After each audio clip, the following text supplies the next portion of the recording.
지난주 일에 우리 요리문답의 구조에 대해서 말씀을 드린 적이 있습니다. 제 1문부터 38문까지 인간의 제일 되는 목적을 말씀하면서 인간의 제일 되는 목적은 하나님을 영화롭게 하며 그를 영원토록 즐거워하는 것이다. 그러면서 우리의 모든 초점을 하나님에게로 맞추어서 그 하나님께서 우리에게 주시는 모든 이 영적인 복락에 대해서 가르치고 있습니다. 죄인에게 베푸시는 그 영적인 복락은 이 삼위일체 하나님의 사역입니다.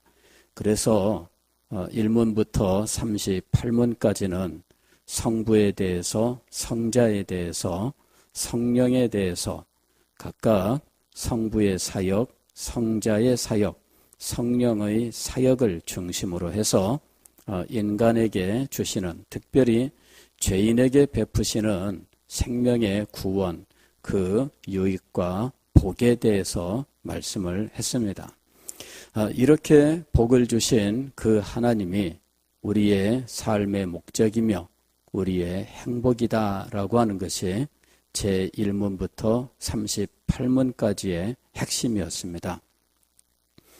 그리고 39문부터 107문까지는 어떻게 우리가 이 하나님의 은혜를 누리며 살 것인가라고 하는 사실을 가르치는데, 특별히 인간이 마땅히 하나님 앞에서 어떻게 살아야 할 것이냐 하는 문제를 다루고 있습니다. 인간이 어떻게 하나님 앞에서 마땅히 합당한 삶을 살 수 있을 것이냐, 이 문제를 시작하면서 도덕법을 먼저 이야기합니다. 그래서 39문에서 하나님께서 인간에게 마땅히 살아야 할 삶의 원칙으로서 도덕법을 주셨는데, 문제는 이 도덕법을 우리가 살아갈 수 있느냐, 실천할 수 있느냐 하는 거예요. 결론은 우리는 부족하고 무능해서 도덕법을 실천할 수 없다. 즉 완전하게 실천할 수 없다 하는 것과, 그로 말미암아 하나님의 진노와 저주를 받을 수밖에 없다는 것이죠. 그런데 이 하나님께 진노와 저주밖에는 받을 길이 없는 이 죄인들에게 하나님께서 생명과 은혜를 받을 수 있는 길을 주셨는데, 바로 그것이 믿음과 회개와 또 계속적인 은혜를 위한 은혜의 수단이었던 것이죠. 그렇게 해서 이 구원을 얻으며 또 계속적인 은혜 속에 살아가는 은혜의 길을 말씀하고 있었던 것입니다. 요리문답은 이렇게 두 개의 라인으로서 우리가 얻게 되는 영적인 구원, 그리고 이 복락에 대해서 가르치고 있습니다.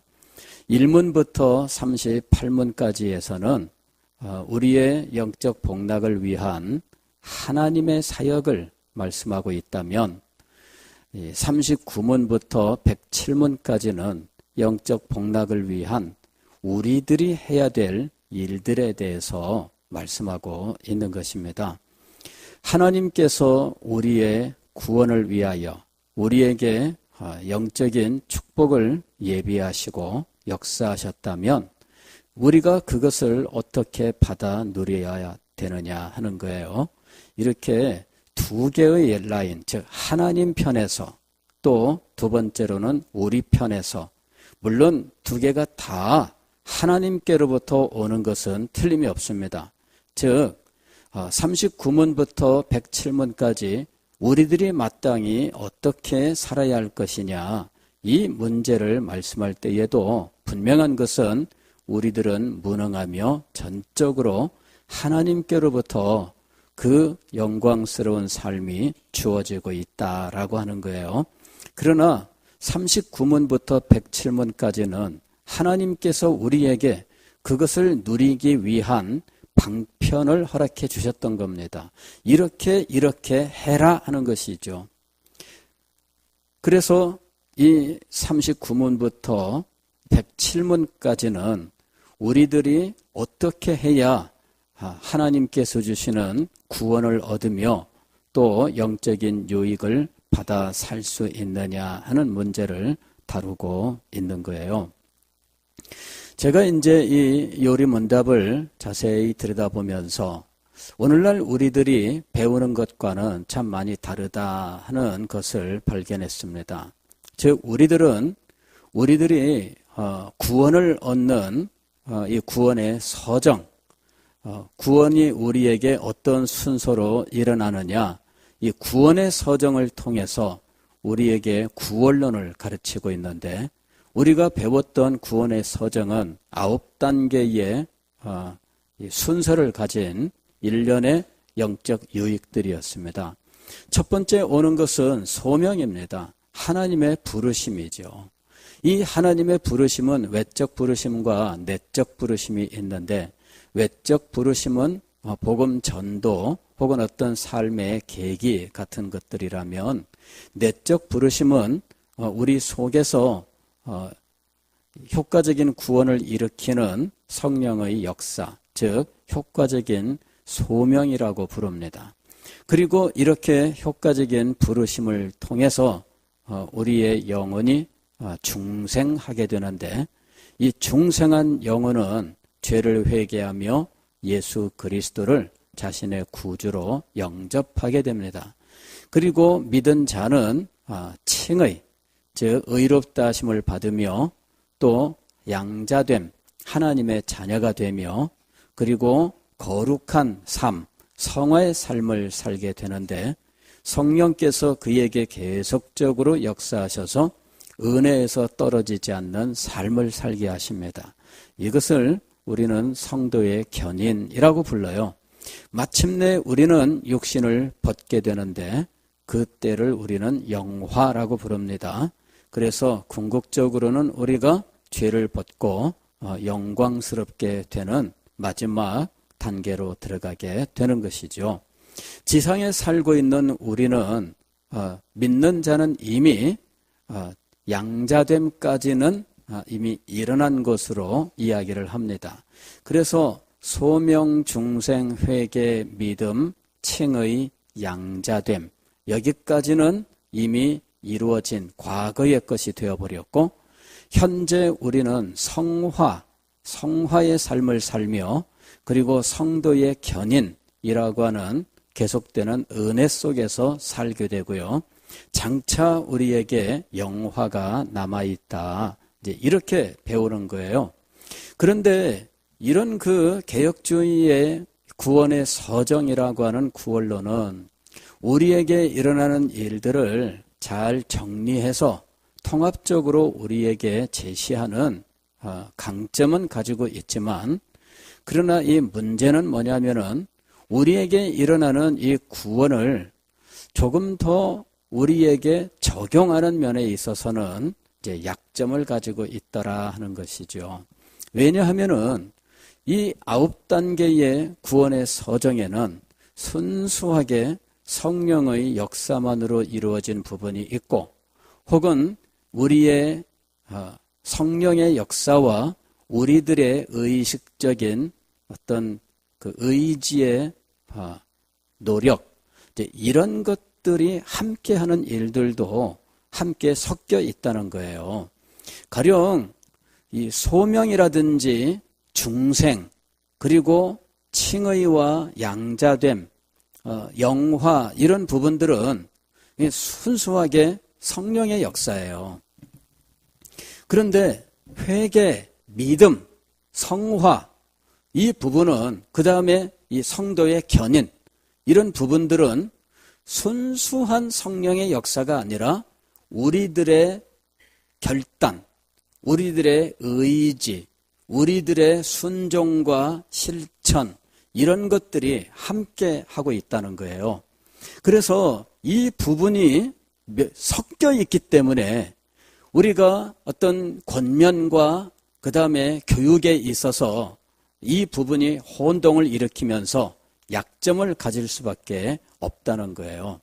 즉 구원에 있어서 하나님의 은혜의 역사, 특별히 성령께서 그리스도의 십자가의 은혜를 우리에게 순수하게 적용하시는 이 부분과 우리가 성령의 역사에 순종함으로 은혜를 받는 이 부분이 명확하게 나눠지지 않기 때문에 이 부분에서 우리가 신학적으로 많은 혼동을 겪게 된다는 거예요. 가령 우리들이 어떤 복음 전도나 혹은 어떤 회개를 촉구하는 이런 설교를 할 때 개혁주의 이 구원관을 가지고 있는 사람들은 이렇게 하면은 잘못이 아닐까 하는 이런 생각을 갖는다는 거죠. 그래서 어떤 분들은 이렇게 이야기를 해요. 신학은 칼빈주의, 설교는 알미니안주의, 그래야 된다는 식으로 얘기하는 사람도 있어요. 그런데 정말 그러냐 하는 것이죠. 정말 그러냐? 그렇지 않습니다. 오늘 우리 요리문답은 이 두 라인으로 구원론을 가르치면서 우리가 신학은 칼빈주의, 설교는 알미니안주의라고 말했던 이 부분을 이 요리문답은 훌륭하게 우리에게 통합적으로 제시하고 있다는 거예요. 즉, 이 1문부터 38문 삼위일체 하나님의 구원사역, 즉 성부의 구원사역, 성자의 구원사역, 성령의 구원사역을 통해서 이 구원은 순수하게 하나님의 은혜이다라고 하는 사실을 철저하게 가르칩니다. 특별히 구원론에 있어서 효력 있는 부르심과 그 효력 있는 부르심 안에서 혹은 그로부터 나오는 유익이라고 하는 것들로 우리가 순수하게 성령의 역사를 통해서 이 구원과 그리고 구원으로부터 말미암는 모든 영적인 유익을 얻는다라고 하는 사실을 가르쳐요. 그러면서 39문부터 우리에게 무엇을 가르치느냐 하면은 우리들이 어떻게 이 구원을 받으며 또 어떻게 계속되는 은혜의 삶을 살 수 있는지에 대해서 가르치고 있는 거예요. 그래서 이 두 번째 부분에서는 우리들이 우리의 의식 속에서, 즉 우리가 알고 우리들이 마음으로 결심하고 우리들이 순종하고 실천함으로 누리게 되는 은혜들에 대해서 말씀하고 있는 거예요. 이 우리들이 어떻게 함으로 어떤 구원과 구원에 따르는 은혜를 받는다라고 하는 이 부분을 우리는 그냥 간단하게 알미니안주의 이런 식으로 말하는데 그렇지가 않습니다. 오늘 이 요리문답은 이 부분을 우리들에게 가르치고 있는 거예요. 구원에 있어서 성령의 순수한 성령의 역사만으로 되어 있는 부분들이 있어요. 그 다음에 우리들이 어떻게 해야 되느냐 하는 부분들이 있는 거예요. 이 두 개의 부분이 개혁주의 구원의 서정 속에는 섞여 있어요.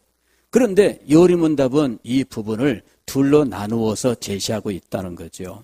제가 처음에는 요리문답을 강의하고 공부하다가 왜 요리문답은 우리가 배운 것을 우리가 구원의 서정에서 배웠던 이 순서를 전체적으로 다 제시하고 있지 않을까? 제가 의문을 가졌습니다. 물론 시대적인 어떤 이 한계가 있을 수는 있습니다. 가령 이 요리문답이 작성되던 그 시대에는 그 이후 시대가 발견했었던 어떤 이 신학적인 것들, 발전들, 이런 것들이 아직 정확하게 분화가 되지 않은 모습들이 얼마든지 있어요. 다시 말씀을 드리면은 이 시대에는 중생이라고 하는 개념이 명확하게 구분되어 있지 않습니다. 중생이라고 우리가 흔히 생각하는 것, 즉 우리가 어떤 우리의 영혼이 새 생명으로 새로워지는 그 결정적인 어떤 순간, 그 결정적인 순간으로서의 중생 개념은 아직 이 시대에는 없어요. 그냥 중생 그럴 때에는 우리가 이 효력 있는 부르심이라고 하는 용어로 이 중생이라고 하는 부분을 그냥 다 한꺼번에 이렇게 그냥 뭉뚱그려서 말하고 있어요. 이거는 그 시대가 아직 중생에 대해서 오늘 우리들이 가지고 있는, 즉 이 영혼이 그 구원 성령의 역사로 새로워지는 그 결정적인 순간이라고 하는 이 개념은 아직 정리가 되어 있지 않은 시대였어요. 그러니까 중생에 대해서 용어를 사용하고 있지 않습니다. 그냥 효력 있는 부르심이란 용어를 사용하고 있어요. 이런 어떤 시대적인 한계가 있기는 해요. 그러나 이 요리문답이 구원의 서정을 한꺼번에 종합적으로 제시하지 않은 이유가 있습니다. 하나는 순전히 성령의 역사만으로 구분을 하고, 다른 하나는 우리들이 성령의 은혜 속에서 어떻게 해야 할 것이냐라고 하는 문제로서 구분해서 가르치고 있는 거예요. 이렇게 구분해서 가르칠 때 장점이 무엇이냐? 첫째, 순전한 성령의 역사로서 우리에게 주어지는 영적 구원, 그리고 그에 따르는 모든 유익들, 이것을 따로 가르치게 되면 하나님의 은혜의 역사를 우리가 선명하게 깨달을 수가 있습니다. 두 번째로, 우리가 어떻게 해야 이 하나님의 은혜 속에 살아갈 수 있을 것이냐 하는 부분을 따로 가르치게 되면, 우리들이 하나님의 은혜를 받는 데 있어서 우리가 어떻게 해야 할 것이냐, 우리의 책임, 이 부분을 가르칠 수 있다는 거예요. 그래서 요리문답은 이 부분에서 아주 절묘하게 이 부분을 우리들에게 잘 가르치고 있다 하는 것이었습니다. 우리가 지난주일에 공부했었던 이 86문, 87문은 구원 얻는 믿음과 생명에 이르는 회개라고 하는 두 개의 내용이었어요. 사실 이것은 오늘날 우리들이 회심이라고 말씀하는 부분이에요. 회심이라고 하는 건 무엇이냐면은 어떤 사람이 근본적으로 돌이키는 그 삶의 근본적 변화를 가리키는 용어입니다. 회심이라고 하는 것은 그 사람이 이제까지 살아왔었던 이 죄의 삶을 청산하고 그 죄의 삶으로부터 돌이키고, 그 다음에 이제까지 그가 등을 돌리고 살아왔었던 하나님께로 돌이키는 이 돌이킴의 사건을 가리켜서 회심이라고 부르는 거예요. 오늘 우리가 이사야서 45장 22절의 말씀을 읽었는데, 여기서는 지금 이 열방들이 하나님께로 돌아올 것을 지금 권면하고 있습니다. 땅의 모든 끝이여 내게로 돌이켜 구원을 받으라 그랬습니다. 내게로 돌이켜 그랬는데, 이 돌이켜라고 하는 이것이 바로 회심이라고 우리가 부르는 행동이에요. 돌이키는 거죠. 그의 방향의 전환이에요.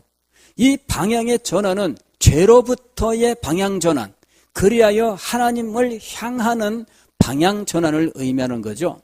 이럴 때 이것은 열방들을 향한, 즉 종말론적인 이런 회심을 이야기하고 있는 겁니다. 즉 모든 민족들이 하나님께로 돌아오는 이 일들을 지금 내다보면서 땅의 모든 끝이여, 즉 열방들이여 내게로 돌이켜 구원을 받으라. 즉 회심이라고 하는 것이 일어나면 구원을 받는다라고 하는 거예요.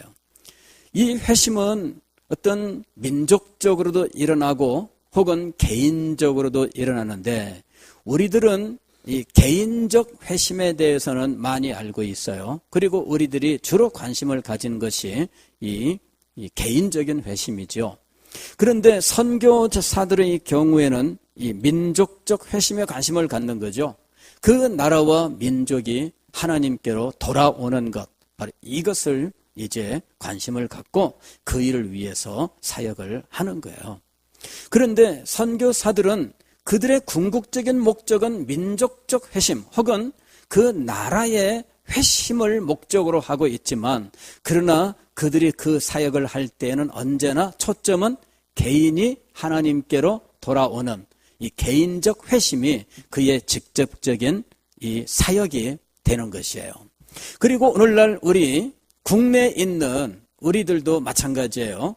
우리가 여기서 사역하는 사역자들도 역시 민족 복음화라고 하는 민족적 회심을 우리들이 목표로 하고 있지만, 그러나 당장 이 사역에 있어서 구체적인 사역은 언제나 개인의 회심, 이것이 우리의 사역이 되고 있는 것이죠.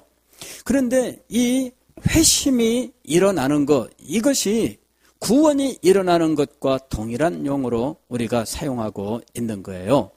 그런데 이 부분에서 언제나 우리들이 늘 신학적으로 망설이는 것이 무엇이냐면은, 구원론에 있어서 회심은 회개와 믿음인데, 이것은 구원 자체가 성령의 역사인데 이렇게 이 구원을 받으라 이런 식으로 말할 수 있느냐, 그런 어떤 신학적인 어떤 논쟁에 우리들이 빠지고 있다는 거예요. 그런데 성경은 그렇게 구분해서 세밀하게 이것들을 사용하고 있지 않아요. 너희가 내게로 돌이켜 구원을 받으라 그랬어요.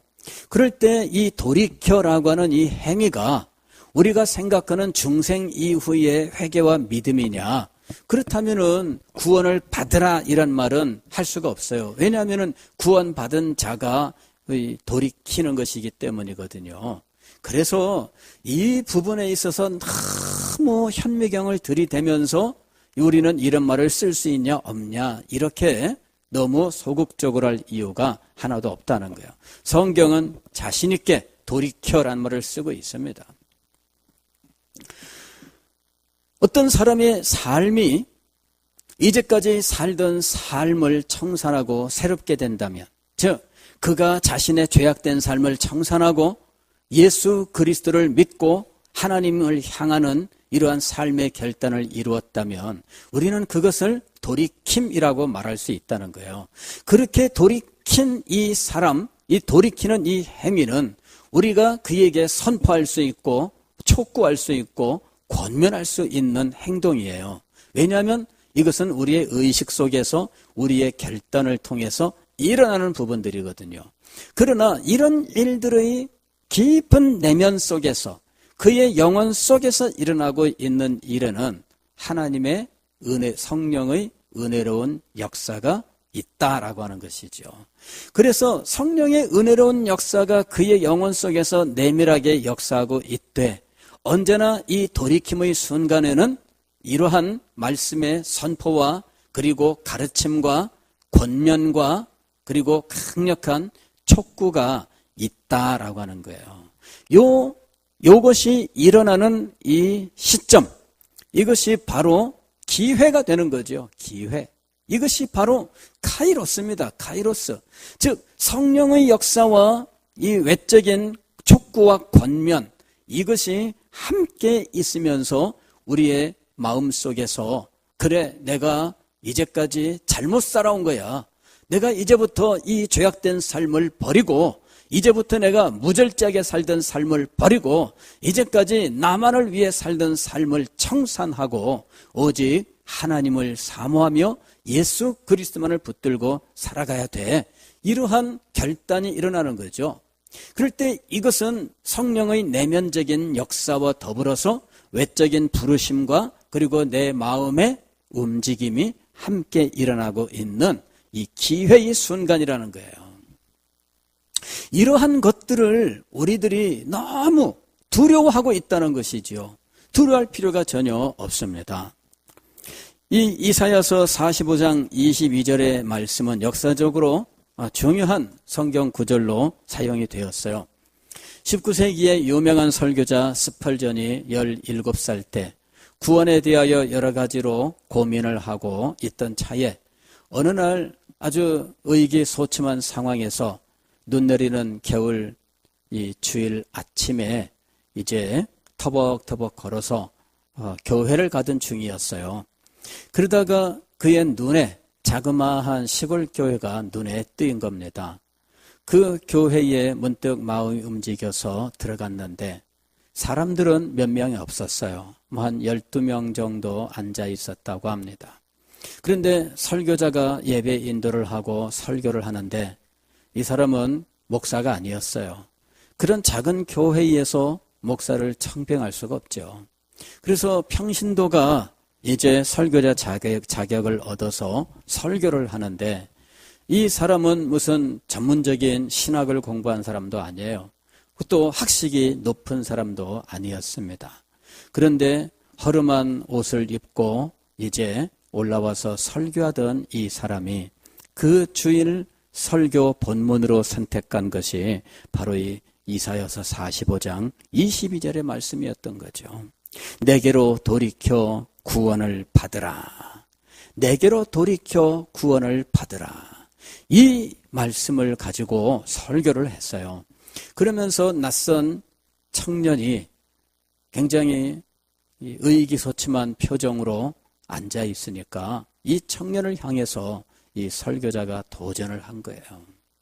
그럴 때 갑작스럽게 이 스펄전의 마음속에 자기의 죄와 풀지 못한 이 구원의 문제에 대하여 강력한 도전의 마음이 들면서 그가 이미 알고 있었던 구원의 복음들이 깨달아지고, 그때 그는 이제 죄를 회개하고 예수 그리스도께로 자신의 삶을 돌이켰는데, 이 회심 이후에 이 스펄전은 완전히 변화된 거예요.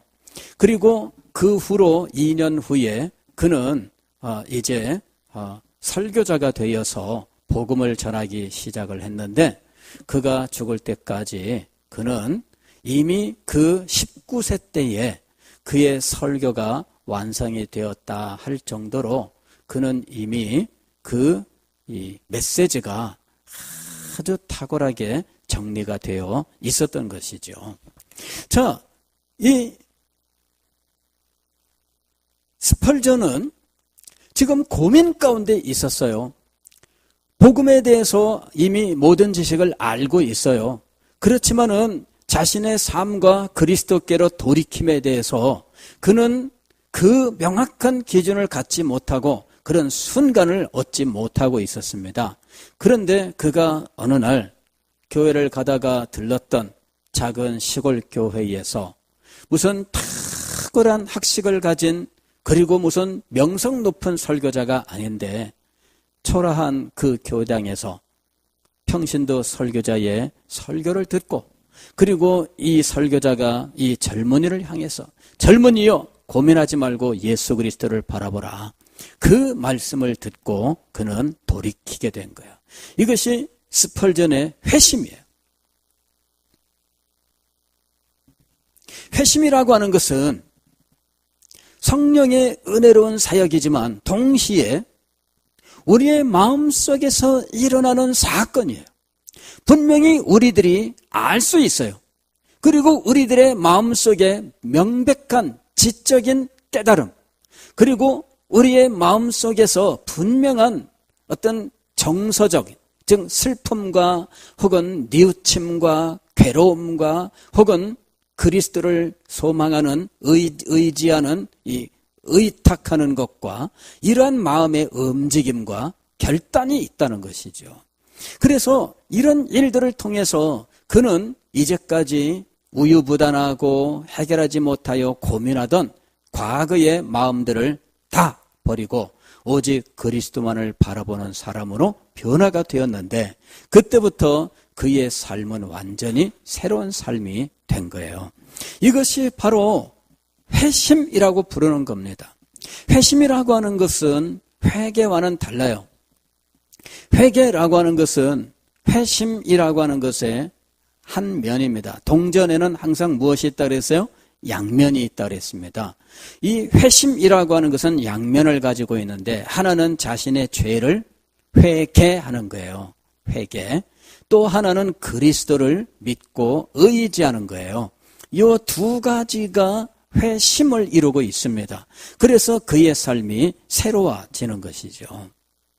자, 우리는 이 회심이라고 부르는 이것은 우리들이 분명히 복음을 듣고 자신의 삶에 이 복음을 적용하여 자신의 정체를 분명히 알고 그로 인하여 자신의 죄인됨에 대하여 애통해하고 이 죄인을 구원하시는 그리스도를 바라보면서 믿음으로 그가 이제 과거의 모든 것과 결별하고 오직 하나님의 은혜 앞으로 나아가는 이런 삶의 변화, 궁극적인 근본적인 변화를 의미한다라고 하는 거죠. 그럴 때 분명한 것은 우리들이 결단하는 부분이 있다는 거예요.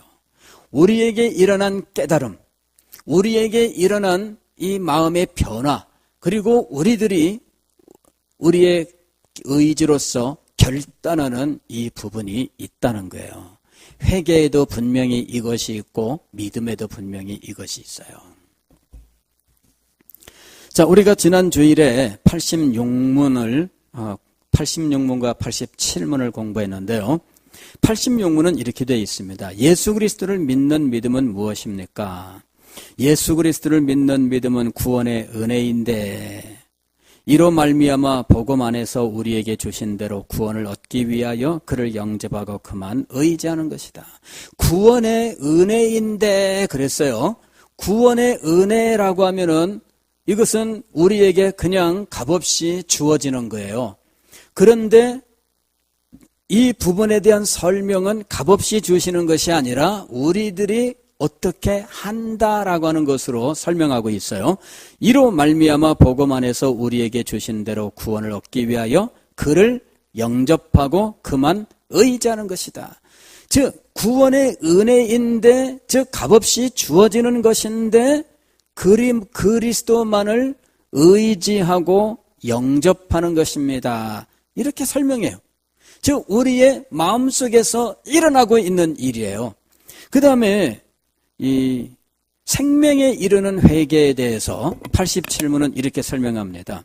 생명에 이르는 회개는 구원의 은혜인데 이로 말미암아 죄인이 자신의 죄를 진정으로 깨닫고 그리스도 안에 있는 하나님의 자비를 이해하고 자신의 죄를 슬퍼하고 미워하며 죄로부터 하나님께로 돌이켜 확실한 목적을 갖고 힘을 다하여 새로이 순종하는 것입니다. 즉 구원의 은혜예요. 즉 값없이 주어지는 것이에요. 그럼에도 불구하고 우리들이 깨닫고 이해하고 뉘우치고 슬퍼하고 돌이키고 이러는 그리고 삶의 분명한 목적을 가지고 순종하며 이런 우리들이 어떻게 해야 되는지로 구성되어 있다는 것이죠. 즉 성령의 은혜와 그리고 우리의 마음 속에서 분명한 깨달음을 통하여 우리가 분명하게 목적하며 소망하는 우리의 마음의 움직임이 함께 있다는 거예요. 즉 구원은 우리에게 이렇게 값없이 주어집니다. 그리고 우리에게 이 구원이 적용될 때에도 성령의 은혜로운 역사로서 값없이 주어집니다. 그럼에도 불구하고 우리가 분명히 우리 의식 속에서 깨달아 알고 우리의 마음으로부터 이것에 대하여 즉 죄에 대하여는 미워하고 슬퍼하고 정말 뉘우치고 새로운 삶을 살기를 소망하는 우리의 분명한 마음이 있어요. 그 다음에 우리의 믿음에 대하여는 분명히 그리스도만을 나의 마음속에 나의 왕자의 나의 왕으로서 모셔드리고 그분만을 의지하는 우리의 마음에 분명한 움직임이 있다라고 하는 거예요. 분명히 하나님의 은혜입니다. 분명히 성령께서 우리에게 역사하십니다. 그럼에도 불구하고 이것이 우리의 마음에서 분명히 우리가 알 수 있는 우리의 스스로의 어떤 깨달음과 결단으로 이것이 나타나고 있다는 거예요. 그래서 이 요리문답을 작성한 청교도들은 회심을 강조하면서 우리가 자신의 죄를 뉘우치고 오직 그리스도만을 믿고 의지하기로 결단하여 구원을 받으라고 선포를 했었던 거예요. 구원 얻는 믿음과 생명에 이르는 회개라고 하는 이 부분을 회심이라고 해서 가르쳤고 그리고 이 성도들에게 날 때부터 교회에서 그 어떤 믿음의 가정에서 태어나고 자라는 동안에 늘 교회에서 성장을 했는데 이 사람들을 향해서 자신의 죄를 깨닫고 그리고 자신의 죄인됨을 인정하고 그리고 하나님 앞에서 죄를 떠나는 이런 새 삶을 결단하고 예수 그리스도만을 믿고 의지하도록 권면하고 촉구하고 계속적으로 가르쳤던 거예요. 이런 회심은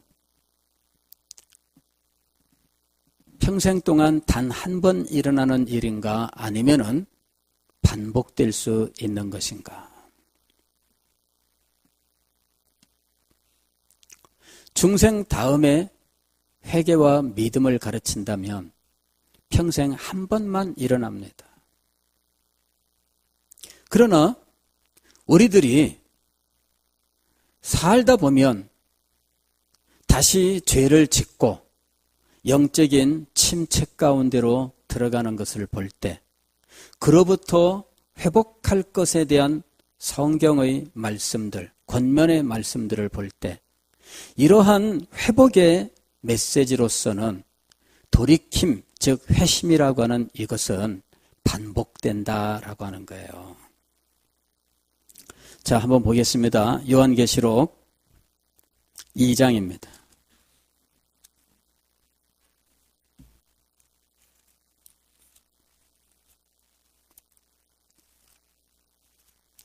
요한계시록 2장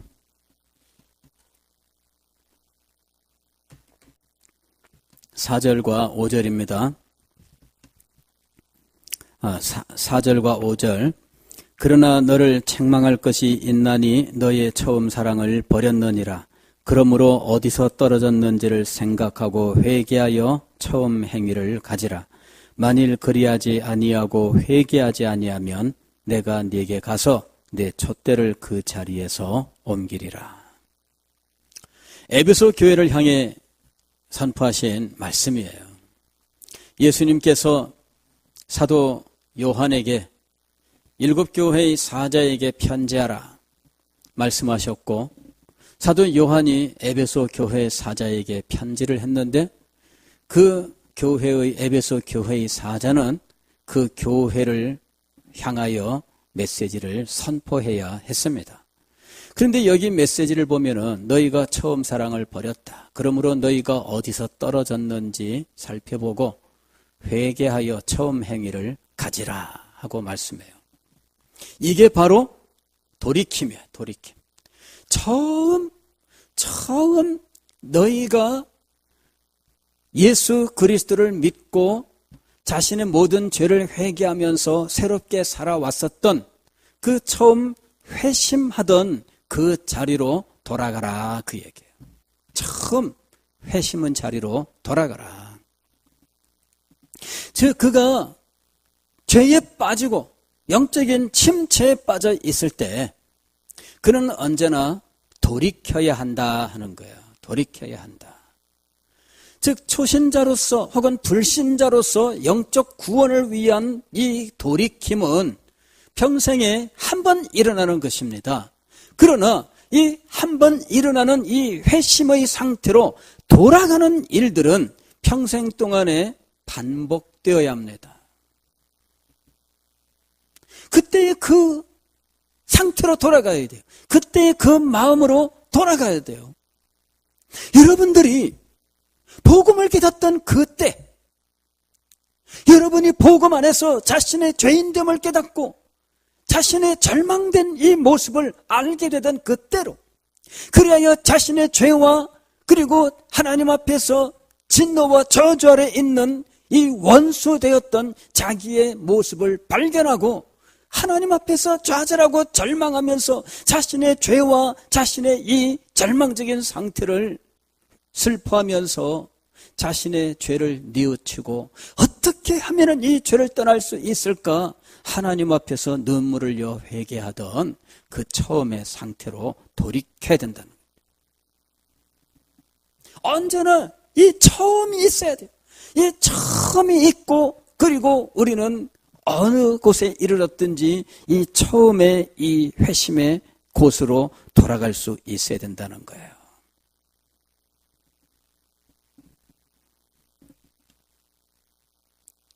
그 죄 속에서, 그 절망 속에서 문득 그 앞에 밝게 비치던 예수 그리스도의 십자가의 광채, 그곳에서 흘러내리던 보혈이 나의 모든 죄를 말갛게 씻기시며 나의 아픔과 슬픔을 위로하고 나의 상한 심령을 깨끗하게 고쳐주시는 그 거룩하고 영광스러운 순간들, 그 돌이킴, 처음 회심의 상태로 돌아가라 이것입니다.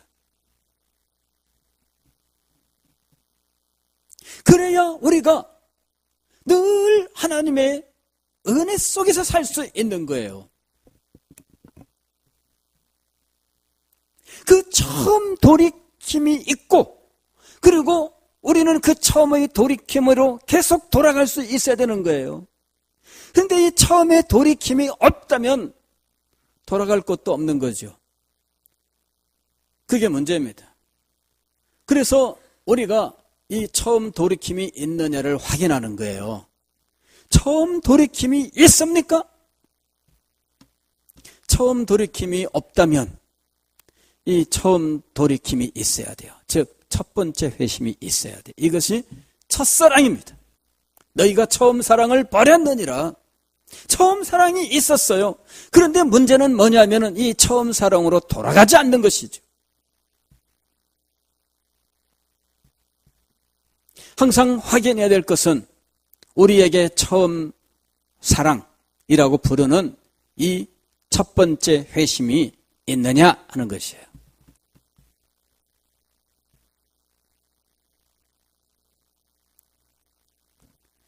우리가 유초등부나 중고등부에서 가르치는 것은 이 첫 번째 회심입니다. 우리는 불신자들에게 이 첫 번째 회심을 가르쳐요. 우리는 모태신앙인들에게 이 첫 번째 회심을 가르쳐야 돼요.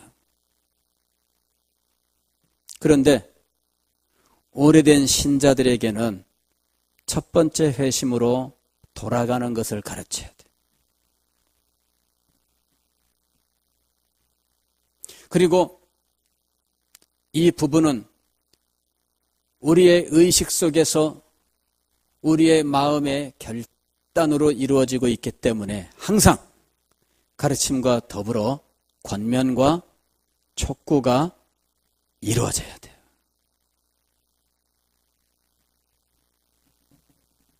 여러분들은 자신의 죄를 아십니까? 여러분은 하나님 앞에서 여러분이 죄인임을 아십니까?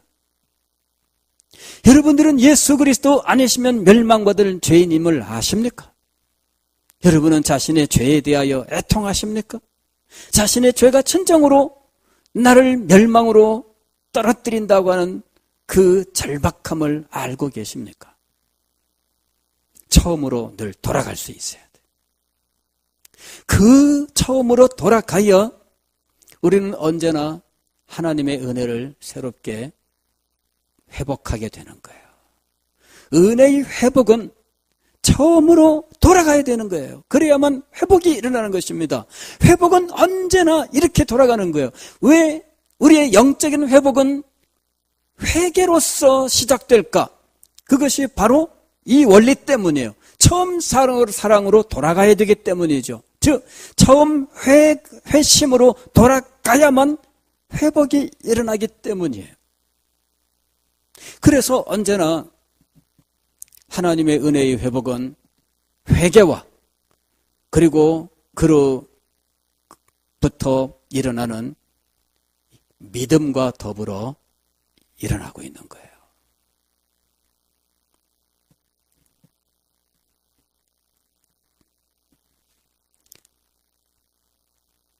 회심을 해야 됩니다. 그리고 회심으로 돌아가야 됩니다. 오래된 신자들의 문제는 자신이 회심으로 돌아가야 된다고 하는 사실을 알지 못하고 실천하지 못하는 것입니다. 이것은 은혜를 받지 못하고 완고함과 패역함으로 나아가는 길이에요. 처음 사랑으로 돌아가야 됩니다. 그런데 돌아가지 못하는 사람들은 완고해요. 돌아가지 못하는 사람들은 패약의 길로 가는 거예요.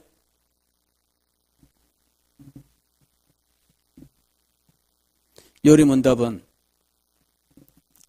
새 생명의 은혜와 계속되는 은혜의 삶에 대해서 가르치고 있어요. 요리문답 39문부터 107문 이 두 번째 부분에서는 우리가 어떻게 은혜 가운데로 갈 것이냐, 이 문제를 가르치고 있어요. 우리가 어떻게 해야 될 것입니까?